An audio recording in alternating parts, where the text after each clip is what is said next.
पहना हुआ ये, उसके बाद ये खाने के लिए कुछ भी नहीं है। 48 घंटे तक बांध के उस तरफ ना जाए।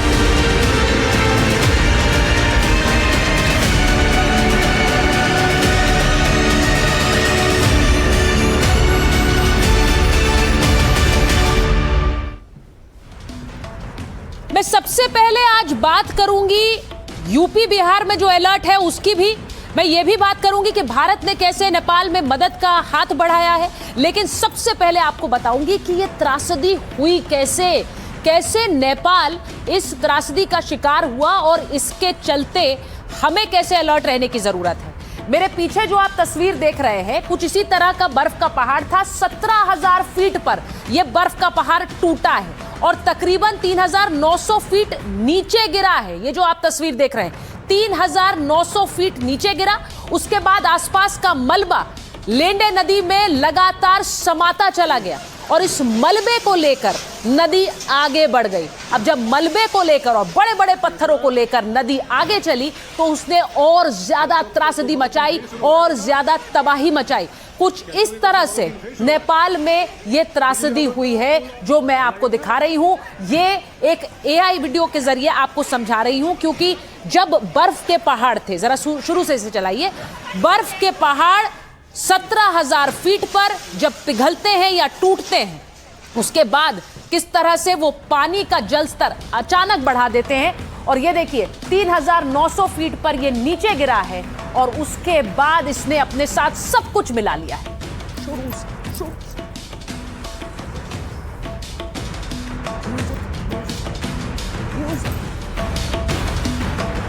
तो ये जो मैं आपको दिखा रही हूं, ये नेपाल की त्रासदी की तस्वीर है।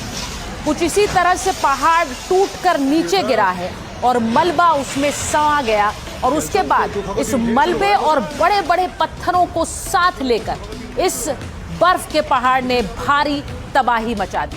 तो ये हुआ नेपाल में। अब मैं आपको जरा असली तस्वीरों से भी समझाती हूं कि मैं क्यों कह रही हूं मलबे को साथ लेकर ये पहाड़ टूटकर आगे बढ़ते गए। एक तस्वीर आपको दिखाती हूं। ये देखिए नदी के पानी में देखिए कितना बड़ा ये पत्थर है, अंग्रेजी में बोल्डर कहेंगे। इतना बड़ा पत्थर ये भी पानी में आगे बढ़ता जा रहा है। इसे एक चट्टान की तरह ही समझिए। उस पूरी चट्टान को बहाता ले जा रहा है पानी।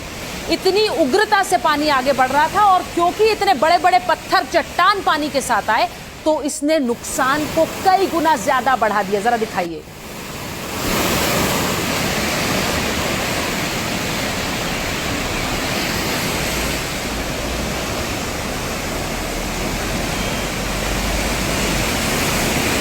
ये बड़े बड़े पत्थर चट्टानें जब बहती हैं तो पूरे के पूरे घर को हिलाकर पानी में गिरा देती हैं और यही नेपाल में हुआ। अब आप सोच रहे होंगे कि बड़े बड़े कंक्रीट के बने हुए पुल कैसे पानी में बह गए। जरा वो तस्वीर भी दिखाती हूँ आपको। देखिए ये जब बड़े बड़ी चट्टानें पानी के साथ आ रही हैं आगे तो ये पुल भी बहते चले गए और इन पुलों को भी तोड़ कर ले गया पानी। अब ये जो आप तस्वीर देख रहे हैं, इसी का ये जो तस्वीर आप देख रहे हैं, ऐसे कई पुल हैं जो नेपाल में इसी तरह से टूटे और इसीलिए संपर्क कट गया।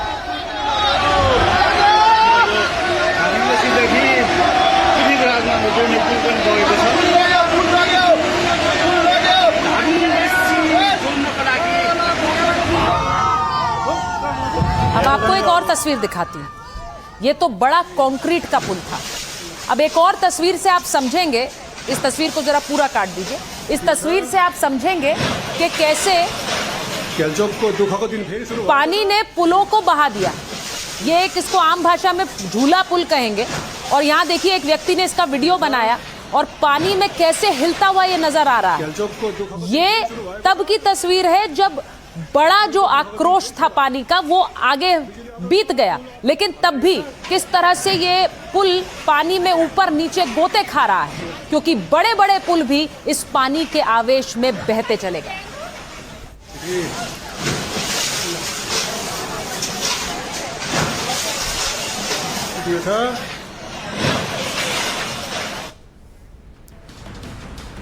आपको मैं बता देती हूं कि नेपाल में जो तबाही मची है उसमें कितना बड़ा नुकसान हुआ है। 8 चालू हाइड्रो पावर प्रोजेक्ट्स पूरी तरह से तबाह हो गए। अब हाइड्रो पावर प्रोजेक्ट्स यानी बिजली का संकट सोचिए देश पर कैसे होगा। इससे पूरी तरह से 8 हाइड्रो पावर प्रोजेक्ट्स जो बह जाना है, आप सोचिए नेपाल के लिए कितना बड़ा संकट है। 5 निर्माणाधीन हाइड्रो पावर प्रोजेक्ट्स यानी जो बनाए जा रहे थे, अब ये भी देश के लिए थे लेकिन वो भी बह गए। 35 बड़े पुल, जिस तरह के पुल की तस्वीर मैंने आपको दिखाई, 45 छोटे पुल सब पानी में बह गए। 42 किलोमीटर का हाईवे टूटकर पानी में समा गया। अब कुल मिलाकर आप सोचिए 1.25 लाख करोड़ की संपत्ति तबाह हुई है। 1.25 लाख करोड़ का नुकसान, और इसकी भरपाई में न जाने कितना समय नेपाल को लग जाएगा। लेकिन उससे बड़ी बात है जो जिंदगी चली गई उसके लिए कैसे भरपाई होगी, और जो बड़ा नुकसान नेपाल इस त्रासदी के बाद महसूस कर रहा है, लोगों की जान गंवाना और इतना बड़ा आर्थिक नुकसान जिसमें अब भारत भी मदद कर रहा है, उसकी भी तस्वीर आगे आपको दिखाऊंगी। एक और तस्वीर आपको दिखाती हूं। नुवाकोट में त्रिशूली नदी का उफान देखिए जरा। इस उफान को देखकर आप डर जाएंगे, लेकिन कुछ इसी तरह से पानी अपने पूरे उफान में नेपाल को समाता हुआ चला गया।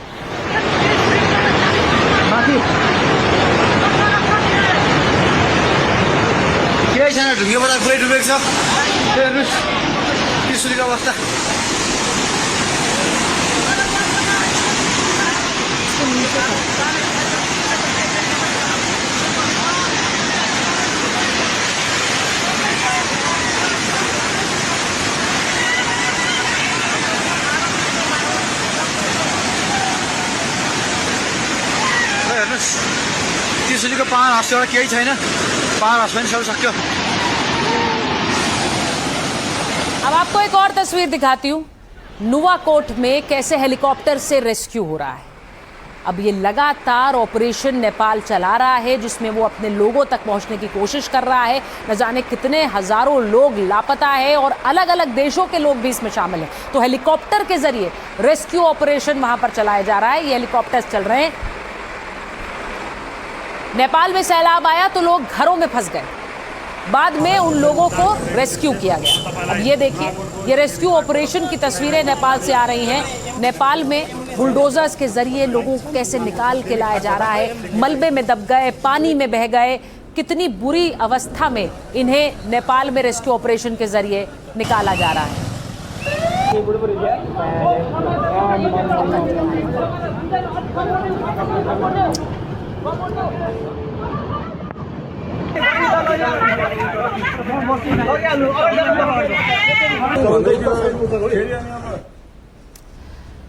इस त्रासदी को समझने के लिए ये तस्वीरें बहुत ज़रूरी हैं। इसीलिए मैं सीधे आपको ये तस्वीरें दिखाकर बता रही हूँ कि कितना बड़ा ये एक झटका नेपाल के लिए रहा है।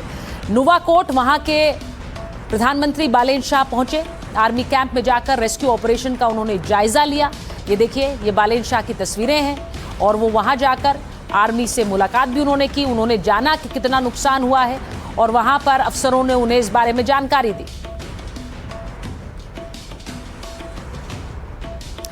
अब जिस वक्त नेपाल में सैलाब पूरी ताकत से अपनी विभीषिका दिखा रहा था, उस समय चीन आसमान से सब कुछ देख रहा था।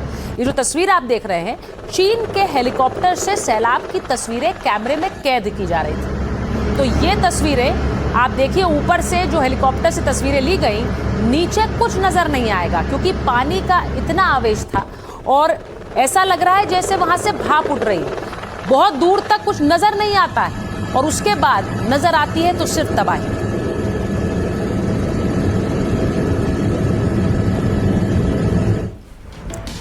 आपको बताऊं कि एनडीटीवी नेपाल में तबाही वाली जगह पर पहुंचने वाला पहला न्यूज चैनल, और हमारी सहयोगी सिकता देव उन इलाकों में पहुंची जहां बर्बादी का मंजर है। जहां पहले शहर, कस्बे, बाजार हुआ करते थे, वहां तबाही के बाद का सन्नाटा है।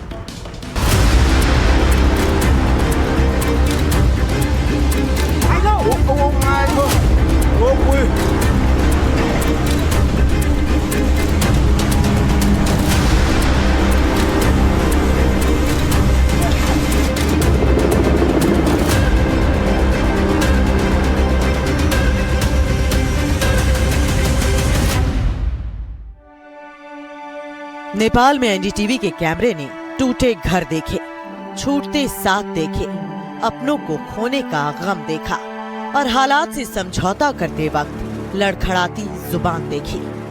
ये यूपी के बलिया के पन्ना लाल हैं। 15 साल से नेपाल के नुवाकोट में रहकर कारोबार करते थे, लेकिन चंद सेकंड में परिवार उजड़ गया। हमारा परिवार था और हमारा बच्चा था।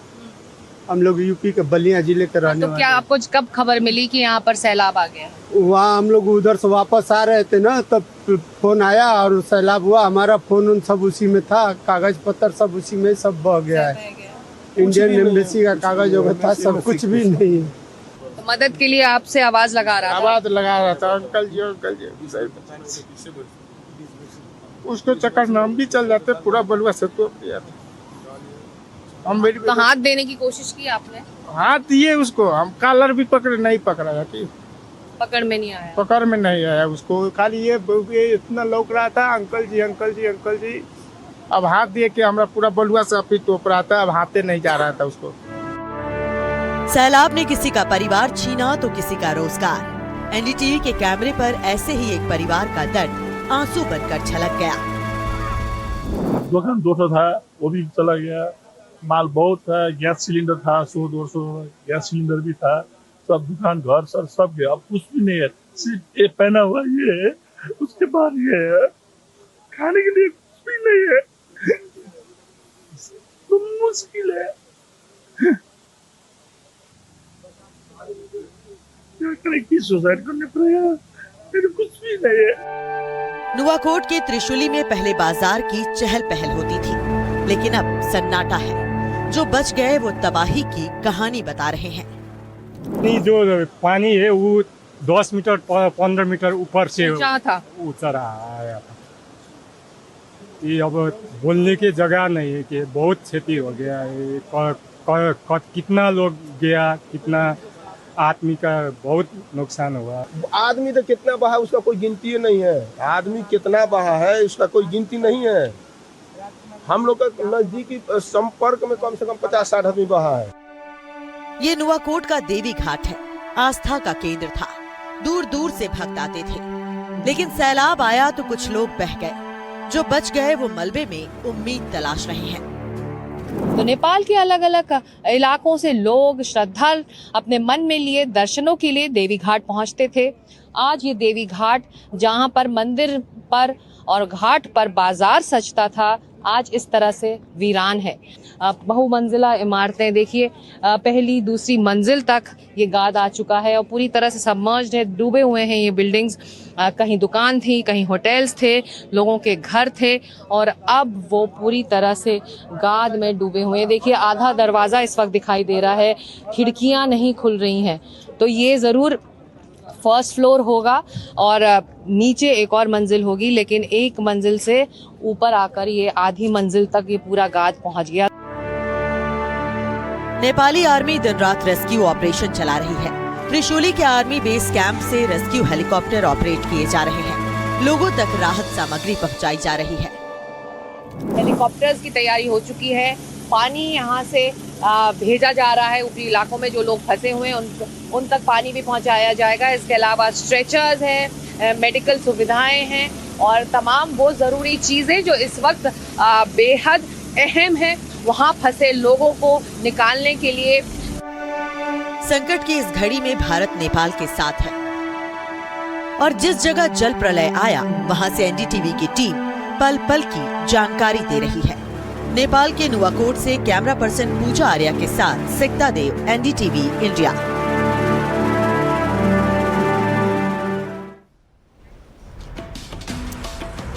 अब सवाल ये पूछा जा रहा है कि जो कुछ नेपाल में हुआ वो तबाही कैसे मची।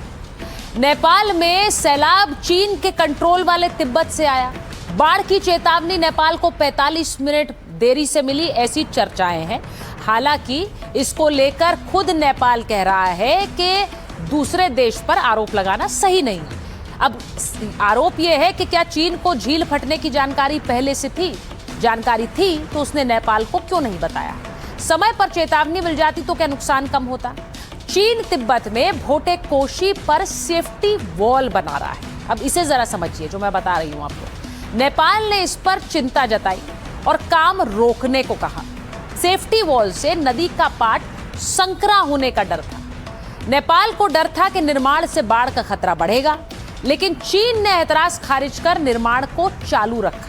अब नेपाल में सैलाब के बाद चीन की जो सेफ्टी वॉल है वो सवालों में है। चीन तिब्बत में सड़कें और बिजली परियोजनाएं बना रहा है और निर्माण के लिए तिब्बत में बेरहमी से पहाड़ काट रहा है। चीन के निर्माण कार्य ने पानी का कुदरती रास्ता बदला है क्या? सबसे बड़ा सवाल यह है, क्योंकि अगर वहां कंस्ट्रक्शन हो रहा है, नदी का रास्ता संकरा हुआ है, तो क्या ये पहले से नहीं पता था कि आप किसी तबाही को खुला निमंत्रण दे रहे हैं?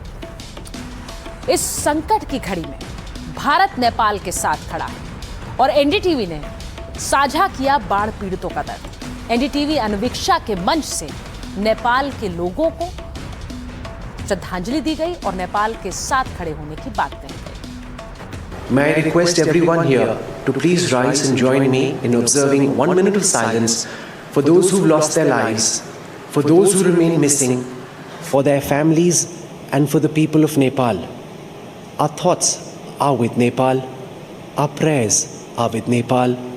India stands with Nepal. May I request everyone to please rise. May I request आपने देखा कि एनडीटीवी क्योंकि वहां पहुंचने वाला पहला चैनल था और वहां बाढ़ पीड़ितों के साथ और इस मुश्किल की घड़ी में आई इस त्रासदी से पीड़ितों के साथ भारत और एनडीटीवी दोनों ही खड़े हुए।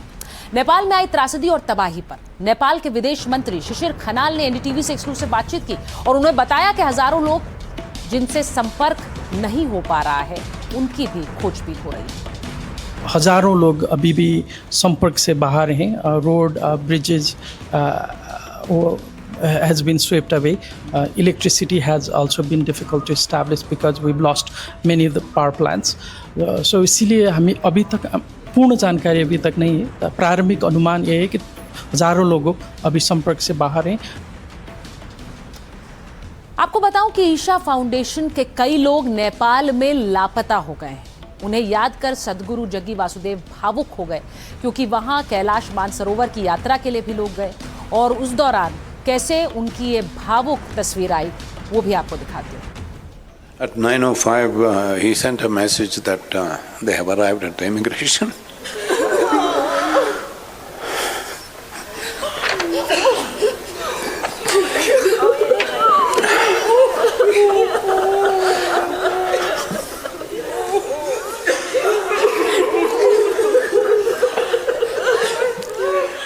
So after that, this happened at 9:14.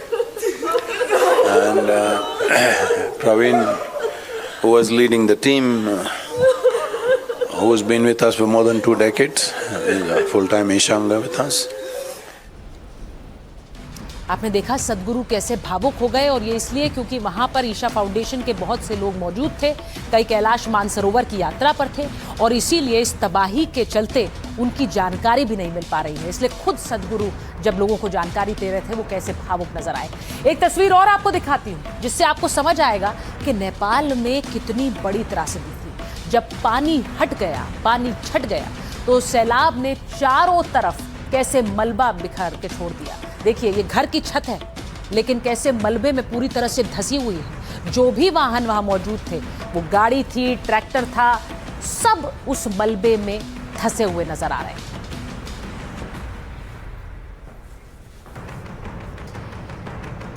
जैसी तबाही नेपाल के नुवाकोट में मची, वैसी ही तबाही थादिंग में भी मची है। वहां के लोगों का हाल जानने की कोशिश की हमारे सहयोगी रणवीर सिंह ने। नेपाल में आई तबाही किस कदर लोगों को बर्बाद कर रही थी, लोगों को परेशान कर रही थी, इसका अंदाज़ा लगाना हो तो ज़रा मेरे पीछे इस तस्वीर को देखिए। ये एक पुल है, 2 पहाड़ियों को जोड़ने वाला। ये पूरा पुल टूट करके बिखर गया। ये लोहे का बना पुल था, लेकिन पानी के बहाव का स्तर क्या होगा ये समझने के लिए इस पुल को देखिए। ये पुल अब भूतकाल हो चुका है, अतीत हो चुका है, क्योंकि इस पुल को पानी के बहाव ने तोड़ दिया। सामने की तरफ अभी भी साबुत थोड़ा सा हिस्सा बचा है, लेकिन जहाँ से ये पुल टूटा है इतना ऊपर पानी आया था। और जहाँ मैं खड़ा हूँ, ज़रा इस तस्वीर को देखिए, अभी भी यहाँ गाद पड़ी हुई है, अभी भी यहाँ तबाही की निशानियाँ पड़ी हुई हैं। और मेरे बगल में ये जो घर है, ये एक बेडरूम हुआ करता था। इस बेडरूम में एक बेड था, बगल में एक फ्रिज रखा हुआ था, घर का कुछ सामान रखा था। इसके ठीक बगल में एक दुकान थी, और दुकान के ठीक बगल में अगर मैं बात करूं तो कुछ लोगों के सामान थे। अभी भी देखिए यहाँ पर कुछ इस तरह के बर्तननुमा चीज़ें पड़ी हुई हैं। यहाँ जो टिन शेड है, ये दरअसल टिन शेड बगल की दुकान का था, जो दुकान अब दिखाई नहीं दे रही है क्योंकि ये पूरा हिस्सा बह चुका है। भाई क्या नाम है आपका? मेरा नाम विनोद प्रजा। विनोद? हाँ। विनोद भाई, यहाँ पे दुकान थी? था, हाँ था। पूरी खत्म? एक दुकान था। पूरी खत्म? उसमें क्या सामान था? उधर भी किचन का सामान था, लेकिन गांव लोग ने जो बिरुआ का बोट है ना, वो बोट रखे था, सब बगा गया। आप लोगों को कब पता चला कि मतलब पानी बढ़ सकता है, यहाँ से भागना है? जब मैं सो रहा था सोते में उठ जाके बाद मैं मोबाइल में जो मैं स्क्रॉल कर रहा था फेसबुक में, उधर सूचना, वो नोटिस जो अलर्ट होता है ना, वो पुलिस ने वो अलर्ट कर रहा था, मैं देख के इधर आया।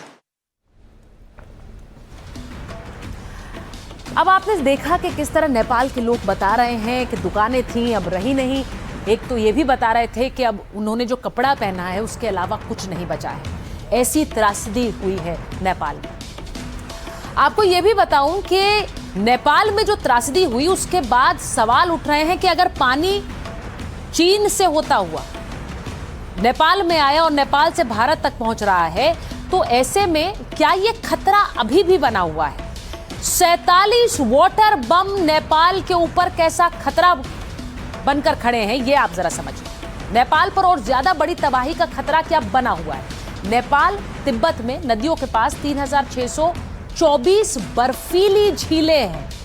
इनमें से 47 झीलें ऐसी हैं जो किसी भी वक्त फट सकती हैं। इन 47 में से 25 बर्फीली झीलें चीन के अंदर आती हैं। तिब्बत में कोई झील फटी तो सीधा असर नेपाल पर होगा। अब भोटेकोशी, सुनकोशी और त्रिशूली में बाढ़ आने का खतरा अभी भी बना हुआ है। इन नदियों के किनारे कम से कम 3000 घर आबाद हैं। इन घरों में करीब 10,000 से ज्यादा लोग रहते हैं। तिब्बत में झील फटी तो ये पूरी आबादी खतरे में होगी। आपदा आने पर लोगों को अलर्ट करने का इंतजाम भी नहीं है। तो जो मैं आपको बता रही हूं, शुरुआत में मैंने आपको दिखाया कैसे एक ग्लेशियर फटा, एक बर्फ का पहाड़ जब नीचे फटता हुआ चला गया तो कैसे उसने पानी का एक सैलाब ला दिया। ऐसी कई ऐसी झीलें हैं जो उस इलाके में तिब्बत में बनी हैं, और ये एक बड़ा खतरा नेपाल पर लगातार बनाए हुए हैं। नेपाल के बाढ़ पीड़ितों के दर्द का कोई छोर नहीं। उन्होंने अपनी तकलीफ कैमरे पर देखिए कैसे बयान किया। 10 बजे तक है ना, कोशिश करा मैंने, और सबने मुझको करा, इधर आ। वो उसमें था 6 जाना था ना, मुझका माया लगा, मेरे एक के जन के होगा ना, मैंने ऐसे लगे आओ बोले, नहीं माना था। मैं पाइप लेके वो पाइप आपने लगाया? हाँ, वो पाइप लगे। कितने लोग अंदर से निकले? 6 जना निकाला। 6 जन अंदर थे। यहाँ पर एक बैग पानी बढ़ गया, पब्लिक को पता भी नहीं लगा। सूचना 10 बजे के बाद मिला। कितना क्षति भी हुआ है, गैस सिलेंडर, टैंकर, गाड़ी। हम लोग भी 2 से 3 लाश निकाले हुए हैं। पैर अलग है, हाथ अलग है, लाश हम लोग तो 2-3 लाश निकाले हैं। मेरा घर ही जो अभी वो खंडर जैसा हो गया है, जो ब्लॉक दिखा है ना, उसके आगे एक टीना है, वही है मेरा घर। तो घर तो पूरा नीचे चला गया? पूरा नीचे डूब गया। और अब कहाँ क्या करेंगे? इधर भी था मेरा दूसरा घर, ये 2 महीने पहले खरीदा था मैंने, वो भी चला गया, खंडर हो गया यहीं पर। इधर तकरीबन आपका ये बोले कि 2-3 इंसान इसमें आराम से अंदर जा सकता है। इतना ऊपर तक मिट्टी आ चुका है, रमल आ चुका है। तो अभी इधर पैदल तो कोई भी सोच भी नहीं सकता है कि इधर से आगे जाए। पूरा धस जाता है। हम लोग सुबह कोशिश भी किए थे, सुबह इधर नीचे से आपका सब निकाला गया। एक सब निकालने के लिए तकरीबन 45 मिनट लग गया था। सब कुछ कैसे बहा ले गया सैलाब, ये बता रहे हैं नेपाल के लोग। चीन के कंट्रोल वाले तिब्बत, वाटर बॉम्ब से नेपाल को कितना खतरा है ये मैं आपको बता चुकी हूं। लेकिन चीन का एक वाटर बम ऐसा है जो भारत के लिए भी बड़ा खतरा बन सकता है। अब इसकी चर्चाएं हो रही हैं, वो आपको बताती हूं। चीन ब्रह्मपुत्र पर सबसे बड़ा हाइड्रो पावर डैम बना रहा है। चीन का ये मेडोंग डैम दुनिया का सबसे बड़ा डैम होगा। अब ये चीन के ही 3 गॉर्जेस डैम से लगभग 3 गुना बड़ा है। 60,000 मेगावाट वाला डैम अरुणाचल के बेहद करीब है। अब चीन इसे 2033 तक चालू करने के लिए काम कर रहा है। मेडोंग डैम भूकंप के लिहाज से बेहद संवेदनशील क्षेत्र में है। डैम साइट के नीचे एक्टिव फॉल्ट लाइंस हैं। एक्टिव फॉल्ट लाइंस का मतलब ये कि ये एक एक्टिव सीज्मिक जोन में, जहां पर भूकंप के झटके आ सकते हैं। चीनी एक्सपर्ट्स ये मानते भी हैं, फॉल्ट लाइंस में टेक्टोनिक प्लेट्स के बीच हलचल होती है। इसके चलते भूकंप आने का खतरा लगातार बना रहता है। भूकंप से डैम वाटर बॉम्ब बन सकता है, क्योंकि अगर भूकंप आएगा तो वहां हलचल होगी और वो डैम उससे प्रभावित हो सकता है। ये खुद चीनी एक्सपर्ट्स कह रहे हैं। डैम डैमेज हुआ तो विनाशकारी बाढ़ आना तय है। सबसे पहले खतरा अरुणाचल के सियांग क्षेत्र को होगा। असम में ब्रह्मपुत्र के किनारे के इलाके भी इसकी चपेट में आ सकते हैं। तो बाढ़ का पानी बांग्लादेश को भी जलमग्न कर सकता है। चीन ऊपरी हिस्से में है, जब चाहे पानी छोड़ सकता है। तो ज्यादा पानी छोड़ा तो अरुणाचल में भी फ्लैश फ्लड का खतरा है। पानी रोका तो अरुणाचल और असम में जल संकट का डर होगा। भारत चीन के बीच पानी को लेकर कोई समझौता है नहीं, तो चीन पानी से जुड़ा एक रियल टाइम डेटा साझा भी नहीं करता है। ऐसे में ये बड़ा खतरा सीधे सीधे भारत पर बना हुआ है।